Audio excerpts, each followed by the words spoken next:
नमस्कार एवरीवन। मैं चौधरी साहब चौधरी एकेडमी में आप सभी का हार्दिक स्वागत करता हूं। आज हम करने जा रहे हैं chapter number 4 7th class geography. आज का हमारा चैप्टर होगा वायु। तो चलिए स्टार्ट करते हैं।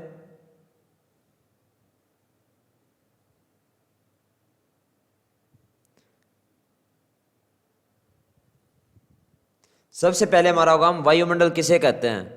तो हमारी जो पृथ्वी है उसके चारों ओर जो वायु फैली हुई है उसको हम क्या कहते हैं, वायुमंडल कहते हैं। और पृथ्वी पर जितने भी जीव जंतु हैं वो सभी क्या करते हैं, वायुमंडल पर निर्भर होते हैं। और वायु से हमें क्या होता है, वायु में ऑक्सीजन होती है जो हमें सांस लेने के लिए भी, जो वायु होती है हमारी वो सांस लेने के लिए हमें ऑक्सीजन भी प्रदान करती है। और जो सूर्य की जो किरणें होती हैं जिनको हम पैराबैंगनी किरणें बोलते हैं उनके प्रभाव से भी हमें बचाती है। और अगर यह नहीं होती चादर तो क्या होता, सूर्य की गर्मी इतनी ज़्यादा होती, टेम्परेचर इतना धरती का बढ़ जाता जिससे क्या होता कि हम जिंदा ही नहीं रह पाते। और अगर हमारा सूर्य नहीं होता तो रात को इतनी ज़्यादा ठंड होती कि हम जम ही जाते। तो इसीलिए हमारे लिए सूर्य भी बहुत ज़्यादा ज़रूरी है। इसके बाद में हमारा नेक्स्ट होगा वायुमंडल का संगठन। जो वायुमंडल का जो है संगठन क्या होता है, तो जिस वायु का प्रयोग हम सांस लेने के लिए करते हैं यह अनेक गैसों से मिलकर बनी होती है। और वो गैसें कौन सी होती हैं, हमारी नाइट्रोजन, ऑक्सीजन दो गैसें हैं, और भी अदर गैसें हो सकती हैं जैसे कार्बन डाइऑक्साइड हो गई, हीलियम हो गई, ओजोन, आर्गन या फिर हाइड्रोजन। ये सभी गैसें क्या होती हैं, हमारे वायुमंडल में उपस्थित होती है। और जो नाइट्रोजन और ऑक्सीजन है ये ऐसी गैसें होती हैं हमारी जो वायुमंडल का सबसे ज़्यादा एरिया कवर करती हैं। हमारे वायुमंडल में सबसे ज़्यादा नाइट्रोजन और ऑक्सीजन पाई जाती है, जबकि बाकी जो हमारी गैसें होती हैं जैसे कार्बन डाइऑक्साइड या हीलियम या ओजोन या आर्गन या फिर हाइड्रोजन होगी, ये बहुत कम मात्रा में होती हैं। हम डिस्कस करेंगे कि कौन सी हमारी जो गैस है उसकी मात्रा हमारे वायुमंडल में कितनी है। तो चलिए देखते हैं। सबसे पहले आप देखेंगे नाइट्रोजन। जो नाइट्रोजन है वो हमारी धरती के ऊपर कितनी है, 78%। उसके बाद में सेकंड बात की थी हमने ऑक्सीजन की, क्योंकि नाइट्रोजन और ऑक्सीजन ऐसी गैसें हैं जो धरती पे सबसे ज़्यादा हमारे वायुमंडल में। तो नाइट्रोजन 78% होगी। ऑक्सीजन हमारी कितनी परसेंट है, 21%। जो बाकी हमारी कार्बन डाइऑक्साइड बचती है तो वो कितनी है हमारी, 0.03%। उसके बाद हमारी बच जाती है आर्गन, तो कितनी है 0.93%। और बाकी जितनी भी गैसें बच जाती है हमारी उनकी सिर्फ और सिर्फ 0.04% मात्रा है हमारे धरती के ऊपर, हमारे वायुमंडल के ऊपर। तो नाइट्रोजन और ऑक्सीजन सबसे ज्यादा मात्रा में पाई जाने वाली दोनों गैसें हैं हमारी पृथ्वी के ऊपर। नेक्स्ट हम करते हैं नाइट्रोजन के बारे में पढ़ेंगे यहाँ पे। तो नाइट्रोजन क्या होती है, यह हमारी पृथ्वी के ऊपर सर्वाधिक पाई जाती है हमारी वायु में। और जब हम सांस लेते हैं तब क्या होता है, फेफड़ों में कुछ नाइट्रोजन भी ले जाते हैं और फिर उसे बाहर निकाल देते हैं। और पौधों को अपने जीवन के लिए नाइट्रोजन की ही आवश्यकता पड़ती है, क्योंकि वो सीधे वायु से इसको नहीं ले सकते। मृदा तथा कुछ पौधों की जड़ों में रहने वाले जीवाणु वायु से नाइट्रोजन लेकर इसका स्वरूप बदल देते हैं, जिससे पौधे इसका प्रयोग कर सकते हैं।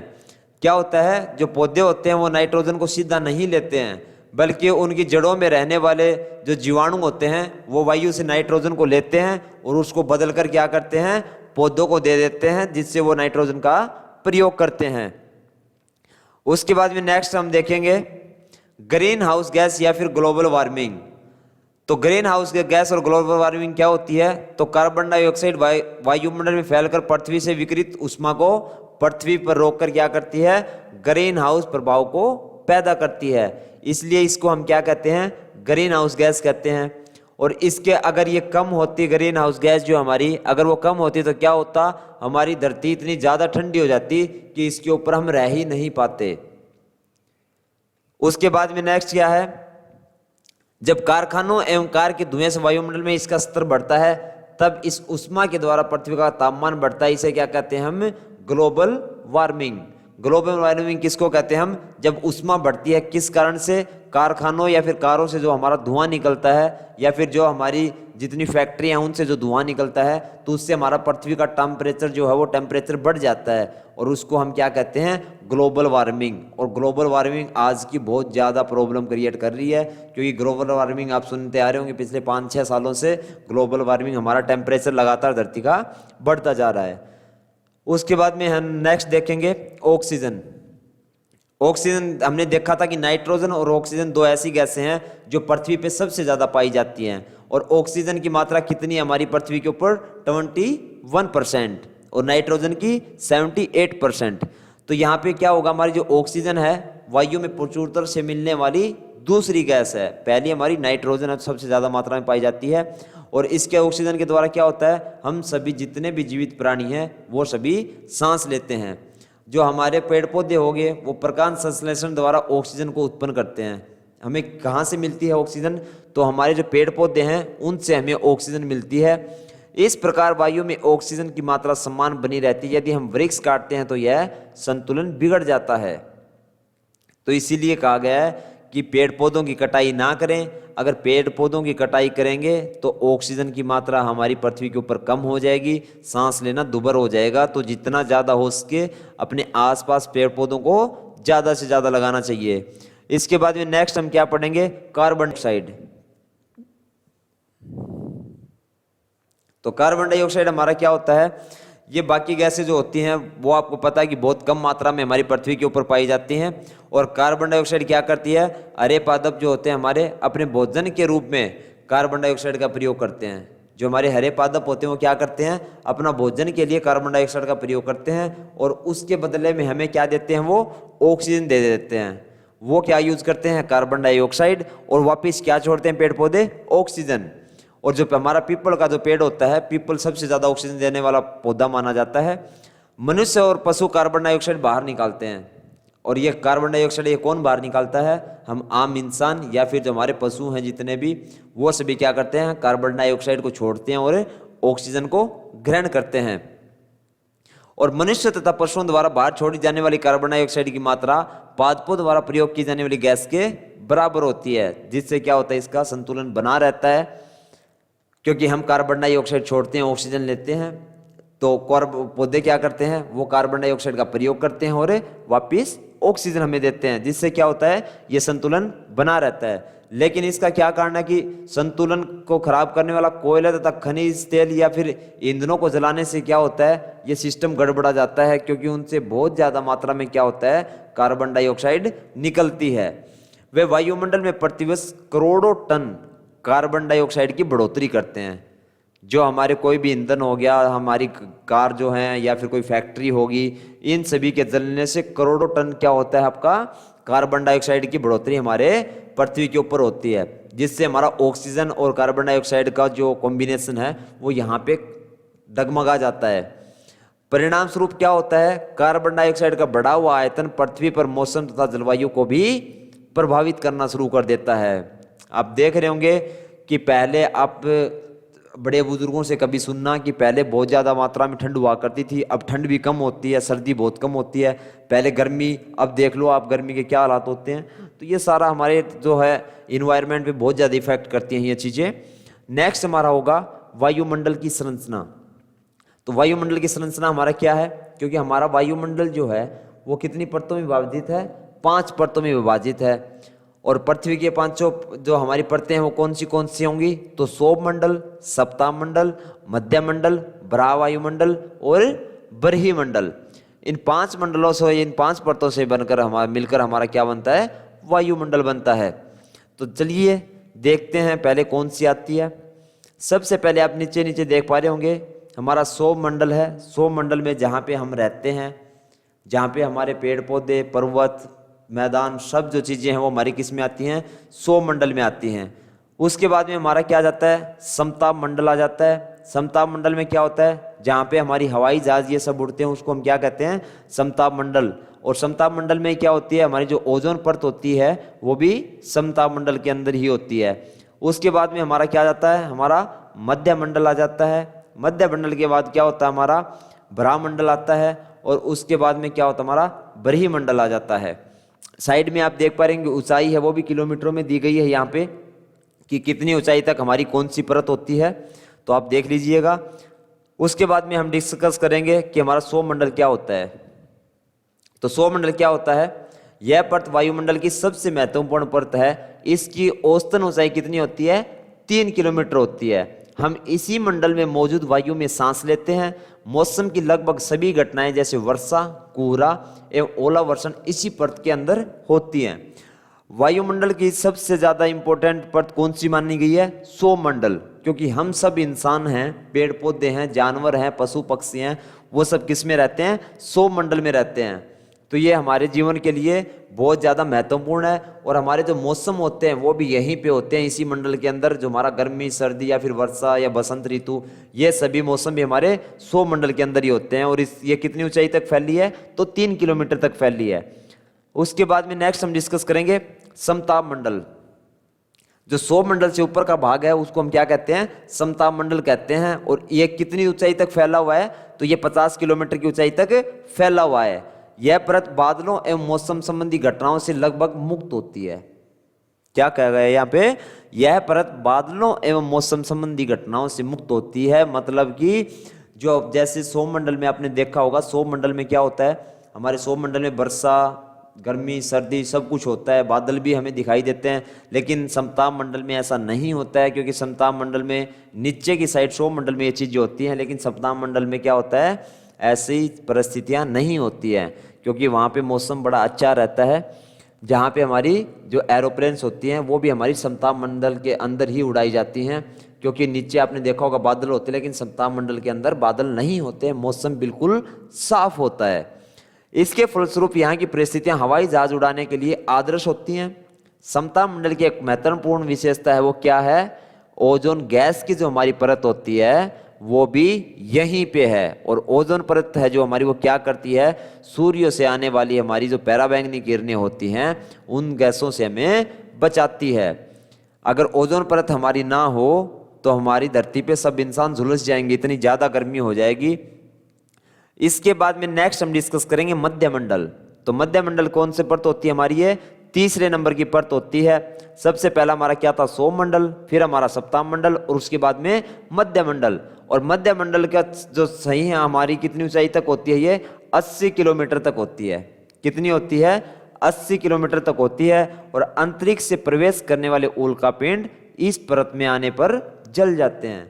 जो हमारा अंतरिक्ष है उसमें से जितने भी उल्कापिंड आते हैं, इसमें इतना ज़्यादा टेम्परेचर होता है कि यहाँ पे जो भी आता है उल्कापिंड ऊपर से, वो इस परत में आके जल जाता है। उसके बाद में हम डिस्कस करेंगे कि चौथी परत हमारी कौन सी होती है। बरहा वायुमंडल में बढ़ती ऊंचाई के साथ तापमान अत्यधिक तीव्रता से बढ़ता है, क्योंकि ऊपर का टेम्परेचर आपका जितना जितना आप सूर्य के नजदीक जाते जाओगे तो आपका टेम्परेचर भी बढ़ना शुरू हो जाता है। आयन मंडल इस परत का एक भाग है। यह कितनी ऊंचाई तक फैली है, तो यह 80 से 400 किलोमीटर तक फैली हुई है। और हमारे जो रेडियो संचार के लिए इस परत का उपयोग किया जाता है। जो हमारे रेडियो संचार की जो तरंगे होती हैं वो कहाँ पे होती है, हमारे रेडियो संचार के लिए इसी बरहा वायुमंडल के अंदर।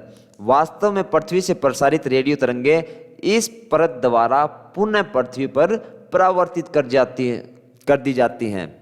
जो हमारी रेडियो की तरंगे होती हैं, यही परत है जिसके द्वारा वो तरंगे जो होती हैं रेडियो की, वो पृथ्वी पर वापस परिवर्तित कर दी जाती हैं। उसके बाद में हम नेक्स्ट डिस्कस करेंगे बरहीमंडल, जो हमारी सबसे बाहर की परत होगी, सबसे लास्ट होगी। वायुमंडल की सबसे ऊपरी परत को हम क्या कहते हैं, बरहीमंडल कहते हैं। और यह वायु की पतली परत होती है।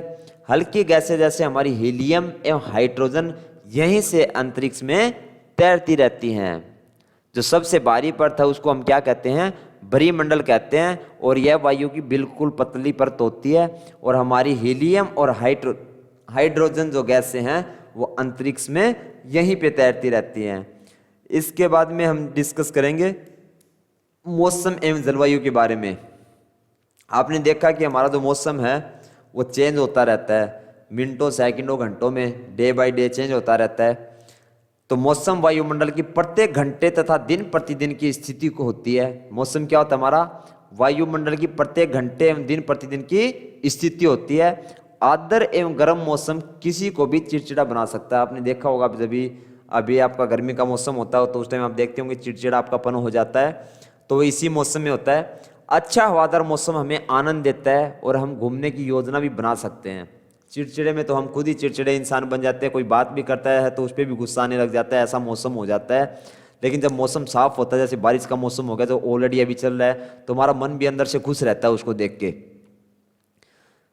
और जो हमारा क्या है कि जो हमारा मौसम है वो किस पे हमारा निर्भर करता है, किसी स्थान की औसतन ऊंचाई, दूरी, इन सभी पे हमारा जो मौसम है वो डिपेंड करता है।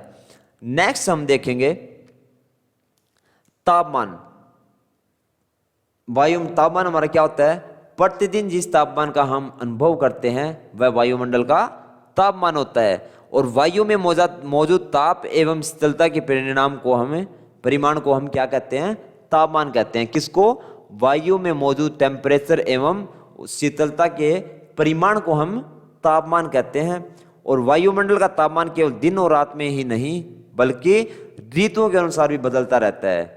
जो हमारा तापमान है वो आपने देखा है कि हमेशा बदलता रहता है, कभी गर्मी, कभी ठंड, कभी बसंत, कभी वर्षा। तो इन सभी ऋतुओं के कारण हमारा जो तापमान है वो बदलता रहता है।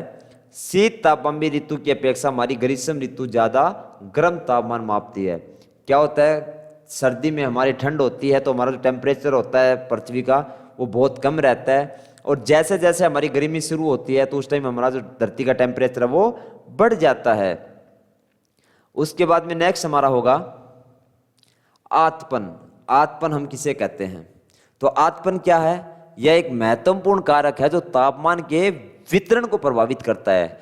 किसको प्रभावित करता है, हमारा जो टेम्परेचर होता है उसके वितरण को प्रभावित करता है। और सूर्य से आने वाली ऊर्जा जिसे पृथ्वी रोक लेती है उसको हम क्या कहते हैं, आतपन कहते हैं। आतपन क्या होता है, जो सूर्य से आने वाली हमारी जो ऊर्जा होती है जिसे पृथ्वी रोक लेती है उसको हम आतपन कहते हैं। और आतपन की मात्रा भूमध्य वर्षामापी रेखा से ध्रुवों की ओर जब हम जाते हैं तो वो घटती है और इसलिए वर्षा की मात्रा मापता है, तापमान उसी प्रकार घटता जाता है। क्या दिया गया आपको कि भूमध्य वर्षामापी जब हम भूमध्य रेखा से ध्रुवों की ओर जब जाते हैं तो क्या होता है, ये घटना शुरू हो जाता है और इसलिए वर्षा की मात्रा को यह मापता है। तापमान उसी प्रकार जैसे जैसे हम उसकी साइड जाएंगे तो वो क्या करता है, ध्रुवों की साइड जाएंगे तो ये घटना शुरू हो जाता है। उसके बाद में नेक्स्ट हमारा होगा वायुदाब। कि वायुदाब क्या होती है हमारी, तो पृथ्वी की सतह पर वायु के द्वारा लगाया गया दाब क्या कहलाता है, हमारा वायुदाब कहलाता है। जो हमारी पृथ्वी की सतह के ऊपर आपने देखा हवा चलती है तो उसके द्वारा जो लगाया गया दाब होता है उसको हम क्या कहते हैं, वायुदाब कहते हैं। और वायुदाब सबसे ज़्यादा कहाँ पे होता है, तो समुद्रों में सबसे ज़्यादा वायुदाब होता है एवं ऊंचाई पर जाने पर यह घटना शुरू हो जाता है। जितना जितना हम ऊंचाई पे जाएंगे तो वायुदाब जो है वो हमारा घटना शुरू हो जाता है। वायुदाब का क्षैतिज वितरण किसी स्थान पर उपस्थित वायु के ताप द्वारा प्रभावित होता है। अधिक तापमान वाले क्षेत्र में वायु गर्म होकर ऊपर उठती है, यह निम्न दाब का क्षेत्र बनाती है। आपने देखा होगा कि हमारे यहाँ चलती है तो हम उनको लू बोलते हैं, इतनी ज़्यादा गर्म हवाएं चलती हैं तो वह क्या बनाती हैं, निम्न दाब का क्षेत्र बनाती हैं। निम्न दाब क्या होता है, बादल युक्त आकाश एवं नव मौसम के साथ जुड़ा होता है। कम तापमान वाले क्षेत्रों की वायु ठंडी होती है, इसके फलस्वरूप यह भारी होती है। जो हमारी क्या होती है, जो हमारी ठंडी हवा जो होती है वो क्या होती है, हमारी भारी होती है। और ठंडी हवाएं कहाँ चलती हैं, जहाँ पे टेम्परेचर कम होता है आपने। और गर्म हवा के क्या होता है, गर्म हवा जब गर्म होती है वो तो वो ऊपर की तरफ उठती है। आपने एग्जॉस्टर फैन देखे होंगे अपने घर पे, तो वो इसीलिए ऊपर की साइड लगाए होते हैं क्योंकि गर्म हवा हमेशा ऊपर की तरफ उठती है। भारी वायु निम्नलिखित होकर उच्च दाब क्षेत्र बनाती है। उच्च दाब के कारण स्पष्ट एवं स्वच्छ आकाश होता है। जो हमारी नमी वाली होती है उससे क्या होता है, यह उच्च दाब क्षेत्र बनाती है जिसके कारण क्या होता है, हमारा मौसम जो होता है वो साफ सुथरा होता है। वायु हमेशा उच्च दाब क्षेत्र से निम्न दाब क्षेत्र की ओर गमन करती है। हमारी वायु कैसे चलती है, यह उच्च दाब जहाँ पे होगा, जहाँ पे ज़्यादा तेज हवाएं होंगी और जहाँ पे कम होगी तो उस क्षेत्र की ओर चलना शुरू कर देती है। और वायु की इस गति को हम क्या कहते हैं, पवन कहते हैं। नेक्स्ट हम देखेंगे कि किस यंत्र द्वारा किसको मापा जाता है। तो हमारा तापमान मापने के हम किस यंत्र का उपयोग करते हैं, तो ताप मापी का उपयोग करते हैं। वायु दाब मापी है वो किस लिए उपयोग किया जाता है? वायु दाब को मापने के लिए। जो हमारा वर्षा मापी है वो किसके लिए यूज किया जाता है? तो वर्षा की मात्रा मापने के लिए। और जो वादिकदर्शी है वो किसके लिए प्रयोग किया जाता है? पवन की दिशा को देखने के लिए। नेक्स्ट हमारा होगा पवन। तो पवन क्या होती है? हमारी उच्च दाब क्षेत्र से निम्न दाब क्षेत्र की ओर वायु की गति को हम क्या कहते हैं? पवन कहते हैं। और पवनें हमारी कितने प्रकार की होती हैं? तो 3 प्रकार की होती हैं, स्थायी पवनें, मौसमी पवनें और स्थानीय पवनें। कौन सी? स्थायी पवनें, मौसमी पवनें और स्थानीय पवनें। यहाँ पे हम देखेंगे कि कौन सी पवन क्या होती है। तो हमारी स्थायी पवनें कौन सी होती है? पश्चिमी एवं पूर्वी पवनें हमारी क्या कहलाती हैं? हमारी स्थायी पवनें होती हैं। और ये वर्ष भर लगातार निश्चित दिशा में चलती रहती हैं। जो हमारी स्थायी पवनें होती हैं वो क्या होती हैं? पश्चिम और पूर्वी पवनें, उनको हम क्या कहते हैं? जो पश्चिम और पूर्वी क्षेत्र में जो पवनें चलती हैं उनको हम क्या कहते हैं? स्थायी पवनें कहते हैं। और ये साल भर हमेशा चलती रहती हैं। मौसमी पवनें हमारी क्या होती हैं? जो हमारी मौसम के अनुसार होती है। ये पवनें विभिन्न ऋतुओं में अपनी दिशा बदलती रहती हैं। उदाहरण के लिए भारत में मानसूनी पवनें। अब मौसमी पवनें हमारी क्या होती हैं? मौसम के अकॉर्डिंग। गर्मी में आप देखते होंगे गर्म हवाएं चलती हैं, लू चलती हैं, वो जिसको हम लू कहते हैं। ठंड में ठंडी हवाएं चलती हैं। तो ये क्या होती है? मौसमी पवनें ये ऋतुओं के अनुसार बदलती रहती हैं। तो आपने देखा भारत में तो मानसूनी पवनें होती हैं, तो उस टाइम में मानसूनी पवनें जब आती हैं तभी हमारे क्षेत्र में बारिश होती है। तो उनको हम क्या कहते हैं? मानसूनी पवनें करते हैं। लास्ट हमारा यहाँ पे क्या होगा? स्थानीय पवनें। हमारी स्थानीय पवनें क्या होंगी? तो हमारी स्थानीय पवनें ये पवनें किसी छोटे क्षेत्र में वर्षा या दिन के किसी विशेष समय में चलती हैं। स्थानीय पवनों का यहाँ पे क्या कहा गया है कि ये वो पवनें होती हैं जो क्षेत्र में वर्ष या दिन के किसी विशेष समय में चलती है। ये कभी दिन में कि या फिर एक साल के अंदर एक विशेष समय के दौरान चलती हैं। और उदाहरण के लिए हम यहाँ पे क्या देख सकते हैं? सथल एवं समुद्री समीर। जो स्थल के ऊपर देखें आप और एक समुद्र के ऊपर देखें। क्या आपको भारत के उत्तरी क्षेत्र की गर्म एवं शुष्क स्थानीय पवन याद है, जिसे हम लू कहते हैं? मैंने अभी डिस्कस किया था कि लू हम किसे कहते हैं? तो जो गर्म हवाएं हमारी चलती हैं उसको हम क्या कहते हैं? लू कहते हैं। और लू आपने देखा होगा यहाँ पे इस क्षेत्र में, अपने हरियाणा, राजस्थान, इस क्षेत्र में हमेशा लूएं चलती हैं। इसके बाद में हमारा ये तो कवर हो जाता है यहाँ पे पूरा चैप्टर। इसके बाद में हम इसके एक्सरसाइज के क्वेश्चन करेंगे। तब तक के लिए बाय बाय।